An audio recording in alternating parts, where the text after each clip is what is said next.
안녕하십니까. 독사하는 마라토너 박종필입니다. 이곳 잠실 나들목에서 서쪽 방향을 촬영하고 있습니다. 현재 시각은 2022년 8월 1일 월요일 아침 6시 28분입니다. 지난 밤에 비가 계속 내렸는데요. 지금도 이슬비가 내리고 있습니다. 내일까지는 비가 올 것 같은데요. 자, 제가 자전거를 타고 우산을 받쳐 들고 셀카봉을 들고 이동을 하면서 촬영하겠습니다. 자, 화이팅!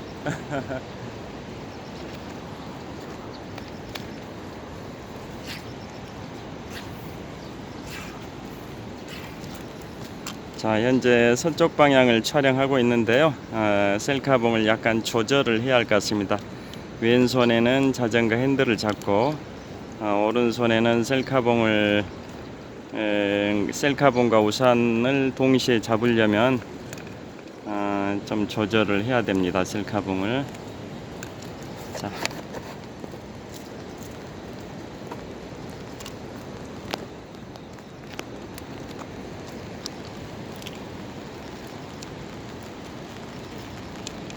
자, 됐습니다. 여기 잠실 나들목에 편의점도 있습니다. 한강 잠실 2호점이라는 편의점, 파라솔도 설치되어 있어서 커피 한잔 하기에 좋은 장소입니다. 또 여기 거리 표지판이 있는데요. 여의도에서 동쪽으로 17km 지점이라는 표지판입니다. 한강 자전거길에는 이처럼 500m 간격으로 거리 표지판이 설치되어 있어서 달리기를 할 때, 걸을 때 거리를 쉽게 측정할 수 있어서 좋습니다. 굳이 그 앱을 다운받아 가지고 거리 측정할 필요도 없습니다.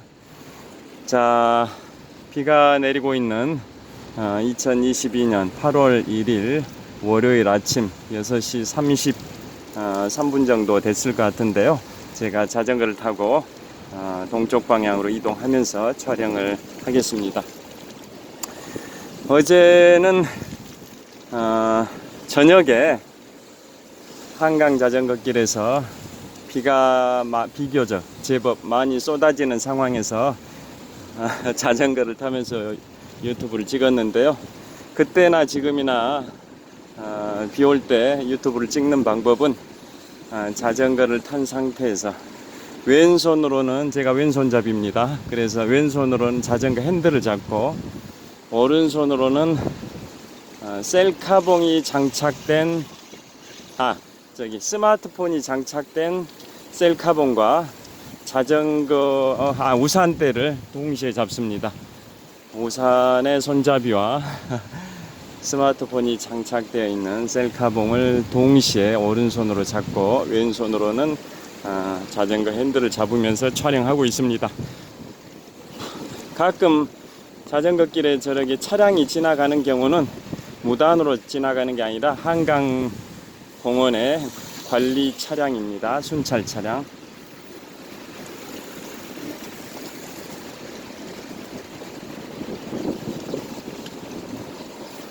자, 여기는 한강 잠실 1호점 편의점입니다.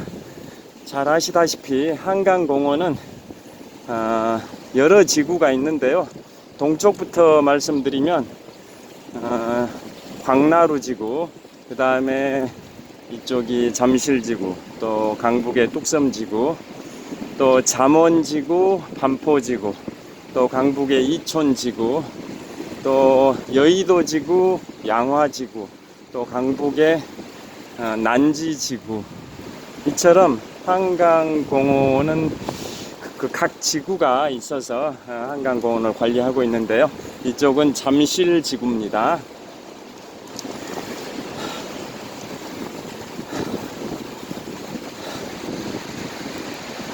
어제는 이곳에서 잠실대교 서쪽 한 300~400m 구역에서 한강 아쿠아슬론 대회가 있었습니다. 어제 아침에 유튜브를 찍었었는데요. 아쿠아슬론은 수영 1.5km와 달리기 10km가 결합되어 있는 그 철인 2종 경기입니다. 어제 잠실 한강공원에서 아쿠아슬론 대회가 있었고요. 돌아오는 일요일에, 즉 6일 후죠. 6일 후 8월 7일 일요일에는 잠실 석촌호수 동호에서 수영 1.5km, 그 다음에 바로 옆에 있는 롯데월드타워 123층 555m 높이의 초고층 빌딩을 계단으로 수직 달리기를 하는, 그게 결합되어 있는 또 아쿠아슬론 대회가 열릴 예정입니다. 제가 20년 5개월 동안 마라톤 훈련을 하고 있는 잠실 석촌호수는 동호와 서호로 구성이 되어 있는데요. 그 동호 북쪽변에 롯데월드타워가 있다 보니까 동호에서 수영을 1.5km 하고 바로 북쪽변에 있는 롯데월드타워 123층 계단을 수직으로 달리는 대회라고 합니다. 그래서 그 아쿠아슬론 대회의 명칭이 레이크 스윙 스카이런, 그러니까 호수에서 수영하고 하늘까지 뻗어 있는 초고층 빌딩 123층 빌딩을 수직으로 계단 달리기를 한다, 뭐 그런 의미입니다. 레이크 스윙 스카이런입니다. 그게 8월 7일 일요일에 열립니다. 자, 오르막길 거의 다 올라왔습니다. 이 정도 비는 맞으면서 자전거를 타면 시원하고 좋은데요. 스마트폰에 비가 들어가니까, 빗물이 들어가면 안 되니까 우산을 받쳐 들고 있습니다. 왼손은 자전거 핸들을 잡고 있고, 오른손으로는 스마트폰이 장착되어 있는 셀카봉과 우산을 동시에 잡고 있습니다.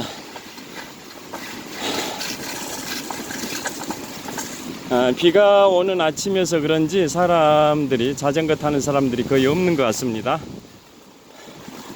저는 비가 오나 눈이 오나 바람이 부나 어떠한 기상환경, 기후 조건 하에서도 출퇴근할 때 자전거를 탑니다. 비 올 때는 이제 위험하니까 속도를 줄이면 됩니다. 속도 과속이 모든 사고의 근원이기 때문에 차량이든 자전거든 과속이 문제입니다. 그래서 비 올 때는 미끌림 사고도 있으니까, 뭐 차량만 미끌리는 게 아니라 자전거 바퀴도 미끌릴 수 있어서 속도를 최대한 줄이면서 달립니다. 자, 이제 지하철 2호선이 통과하는 잠실 철교 남단을 통과하기 직전입니다. 저 오른쪽에 전방 한 400m 지점에 서울 아산병원이 보입니다. 자, 성내천 하류입니다. 이곳이 성내천 하류의 물이 증가하고 있습니다. 성내천 하류, 이곳이 잠실철교 남단인데요. 성내천 하류와 한강이 만나는 지점입니다.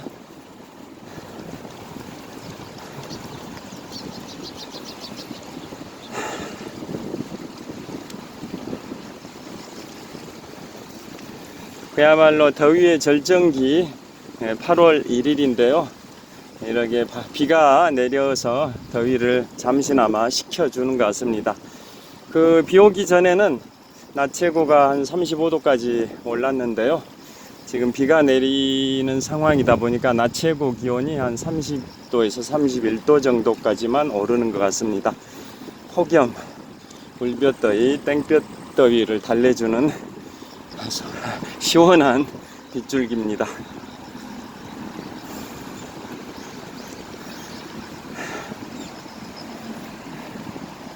자, 어제는 저녁에 자전거를 타면서 미국의 제33대 대통령 해리 트루만 대통령에 관하여 말씀을 드렸었습니다.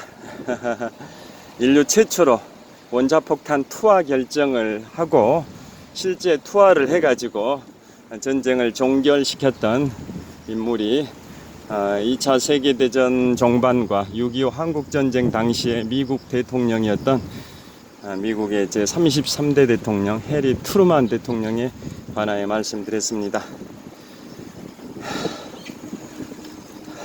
철저한 반공주의자였던 해리 트루만은 6.25 한국전쟁 당시 남한 지역의 공산화를 막기 위해서 미군을 6.25 한국전쟁 발발 즉시 미군을 즉각 투입을 했고 그 다음에 UN 16개국을 투입을 해서 한국전쟁을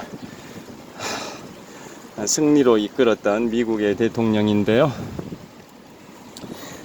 트루만 독트린 또 마샬 플랜에 관하여 어제 말씀을 드렸었습니다.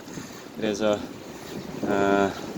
구소련의 주도하에 세계가 공산화가 확산되는 그러한 조짐이 있는 상황에서 트루만 대통령은 자유진영을 대표해서 공산주의 확산을 막는 지대한 공헌을 했었습니다. 그래서 어제 말씀드린 것처럼 영국의 수상을 2번 했던 윈스턴 처칠이 트루만 대통령에게 그러한 말을 했다라는 일화가 전해지고 있습니다. 즉 윈스턴 처칠이 트루만 대통령에게 얘기하기를, 나는 당신을 얕보았습니다. 그리고 당신이 프랭클린 루즈벨트 대통령의 후임으로 대통령이 되는 게 싫었습니다. 그러나 당신은 그 누구보다 서구 문명을 잘 지켜내셨습니다. 마샬 플랜 등을 통해서 2차 세계대전 이후에 폐허가 된 서유럽 지역에 엄청난 자금을 지원해줘서 서유럽 지역이 경제 부흥을 하는데 많은 도움을 줘서 서구 문명을 잘 지켜내줘서 감사하다라는 영국의 전 수상 윈스턴 처칠이 미국의 전 대통령 트루만 대통령에게 했다라는 말입니다. 그래서 트루만 대통령은 키가 168cm여서 별명이 리틀 맨이었다고 합니다. 리틀맨. 역대 미국 대통령 중에 가장 키가 큰 분이 링컨 대통령이 193cm, 그 다음에 토머스 제퍼슨이 190cm, 조지 워싱턴이 185cm, 가장 작은 분이 4대 대통령 제임스 매디슨이 162.5cm인데요. 트루만 대통령은 168cm, 작은 편이죠. 그래서 별명이 리틀맨이었는데, 그 공산주의 확산을 막아낸 그런 미국의 대통령으로 평가를 받다 보니까 퇴임할 때 1945년부터 1953년까지 8년의 임기를 마치고 퇴임할 때 별명은 리틀 빅맨이었답니다. 작은 거인 리틀 빅맨. 키는 작지만 공산주의의 확산을 막아낸 거인이었다. 그래서 작은 거인이라는 의미에서 리틀 빅맨이라는 별명이 생겼다고 합니다. 자, 이제 풍납토성 나들목 거의 다 왔는데요. 여전히 이슬비가 계속 내리고 있습니다. 자, 오늘은 퇴근길에 미국의 제34대 대통령 드와이트 아이젠하워 대통령에 관하여 말씀드릴 예정입니다. 미리 예고 말씀을 드립니다. 미국의 역대 대통령 중에 현재 조 바이든 미국 대통령이 제46대 대통령인데요. 22대와 24대는 동일한 인물이 띄엄띄엄 대통령을 총 2번을 했습니다. 클리브랜드 대통령이었는데요. 그래서 그분은 이제 22대와 24대를 각각 하신 분이라서 조 바이든 대통령이 46대 대통령인데, 대통령을 기준으로, 숫자를 기준으로 하면 45번째 대통령이신데요. 그 미국의 역대 45명의 대통령 중에 전쟁 영웅 출신이 대통령이 되는 경우가 딱 5분입니다. 5분. 1776년 7월 4일 독립선언 이후에 미국과 영국의 독립전쟁, 미국 입장에서 독립전쟁이 일어났는데요. 그때 독립전쟁의 영웅 조지 워싱턴이 1787년부터 아닙니다. 1789년부터 1797년까지 대통령을 8년 동안 하셨습니다. 독립전쟁의 영웅이 초대 대통령 조지 워싱턴입니다. 그 다음에 두 번째 또 전쟁 영웅 출신이 대통령이 된 경우가 제9대 대통령 윌리엄 해리슨입니다. 그분은 1812년 미국과 영국이 전쟁, 영미전쟁이라 하는데요. 그러니까 미국의 독립전쟁과는 또 다른 전쟁이죠. 이미 미국이 나라를 건국한 이후, 나라가 1789년, 그러니까 프랑스 대혁명이 일어났던 1789년에 미국의 초대 대통령 조지 워싱턴이 취임을 했으니까 미국이 건국된 것은 1789년으로 봐야 할 텐데요. 그 전에 일어났던 게 미국의 독립전쟁이고 그 후에 일어난 게 영미전쟁, 다른 말로 미영전쟁입니다. 그래서 1776년 7월 4일 미국 독립선언 이후에 일어났던 미국의 영국으로부터의 독립을 위한 전쟁이 독립전쟁인데요. 그 독립전쟁의 영웅이 조지 워싱턴이고 그분이 1789년에 미국의 초대 대통령이 되셔서 8년 동안 대통령직을 하셨고요. 그 이후에 이제 두 번째 전쟁 영웅 출신 대통령이 1812년 미국과 영국 간의 전쟁, 그래서 미영전쟁, 다른 말로 영미전쟁이라고 하는데요. 그 전쟁의 영웅이 윌리엄 해리슨이죠. 그분이 1840년에 제9대 미국 대통령에 당선이 됩니다. 그런데 테쿰스의 저주에 의해서 대통령직을 딱 6개월 하고 급성 폐렴으로 사망을 하신 분인데요. 그 윌리엄 해리슨이 미국의 전쟁 영웅 출신 대통령 두 번째입니다. 영미전쟁의 영웅입니다. 그 다음에 세 번째 전쟁 영웅 출신 대통령이 누구냐면 제12대 대통령 테일러입니다. 제12대 대통령 테일러는 1848년에 대통령이 되셨는데요. 그분이 미국과 멕시코 간의 전쟁의 영웅입니다. 미국이 영토를 확장하는 과정에서 멕시코와 전쟁을 했는데요. 그 멕시코 전쟁의 영웅이 테일러인데 그분이 전쟁 영웅 출신으로 제 12대 미국 대통령에 당선이 됩니다. 그게 1848년인데요. 그분은 또 대통령을 딱 14개월 한 상태에서 16개월입니다. 16개월을 한 상태에서 미국 독립기념일에, 그러니까 1848년에 당선이 되고 1849년에 임기가 시작이 됐는데 그 이듬해인 1850년 7월 4일 미국 독립기념일에 7월 4일이면 무더위이지 않습니까? 그때 폭염 속에 과식을 했습니다. 과식을 해가지고 위경련이 일어났습니다. 위경련이 일어나서 바로 쓰러졌고 5일 후에 사망하셨습니다. 그래서 그 테일러 대통령은 멕시코 전쟁의 영웅으로 대통령이 되신 분인데요. 그래서 그분은 전쟁 영웅 출신으로 대통령이 된 세 번째 케이스가 됩니다. 제12대 대통령 테일러 대통령입니다. 그 다음에 제18대 대통령 율리시스 그랜트 대통령인데요. 그분은 미국 남북전쟁 당시 북군의 총사령관으로 링컨 대통령의 명령을 받아 북부군을 지휘했던 분인데요. 그분이 율리시스 그랜트 장군, 그분이 링컨 대통령이 암살되고 후임으로 부통령이었던 앤드루 존슨이 대통령직을 승계를 해서 한 4년 대통령을 마치고 그 다음에 제18대 대통령의 율리시스 그랜트 장군이 출마해서 대통령이 되고 8년 동안 대통령을 했습니다. 그분이 이제 율리시스 그랜트가 남북전쟁의 영웅으로서 대통령이 되신 네 번째 케이스고, 전쟁 영웅 출신으로 대통령이 되신 네 번째 케이스고요. 그 다음 마지막이 이제 바로 오늘 저녁에 말씀드리고자 하는 제34대 미국 대통령 드와이트 아이젠하워 대통령인데요. 잘 아시다시피 1944년 6월 6일에 있었던 인류 최대의 상륙작전, 노르망디 상륙작전을 승리로 이끌었던 분입니다. 그분이 미국의 드와이트 아이젠하워 장군인데요. 그분이 그 당시에 연합군의 총사령관이었죠.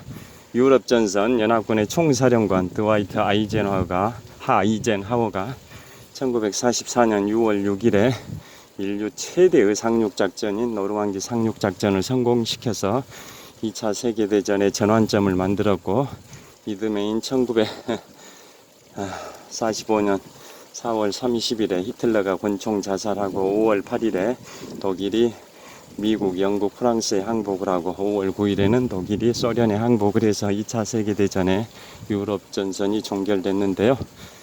그 당시 2차 세계대전 당시에 유럽 전선의 연합군의 총사령관 드와이트 아이젠하워가 전쟁 영웅 출신으로 이제 미국의 34대 대통령에 당선이 돼서 1953년부터 61년까지 8년 동안 대통령을 하고, 그 다음에 존 F 케네디한테 대통령직을 넘겨주는데요.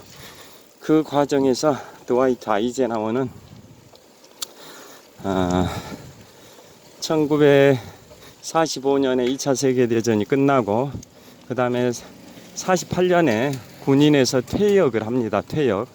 그 다음에 퇴역하자마자 아이비리그, 즉 미 동부지역 명문 8개 사립대 중에 하나인 콜롬비아 대학의 총장을 2년 동안 하고, 1949년에 북대서양 조약기구 나토가 발족 출범이 되고, 이듬해인 1950년에 드와이트 아이젠하워가 나토의 원수가 됩니다. 나토의 수반이 된다라는 겁니다. 나토의 원수.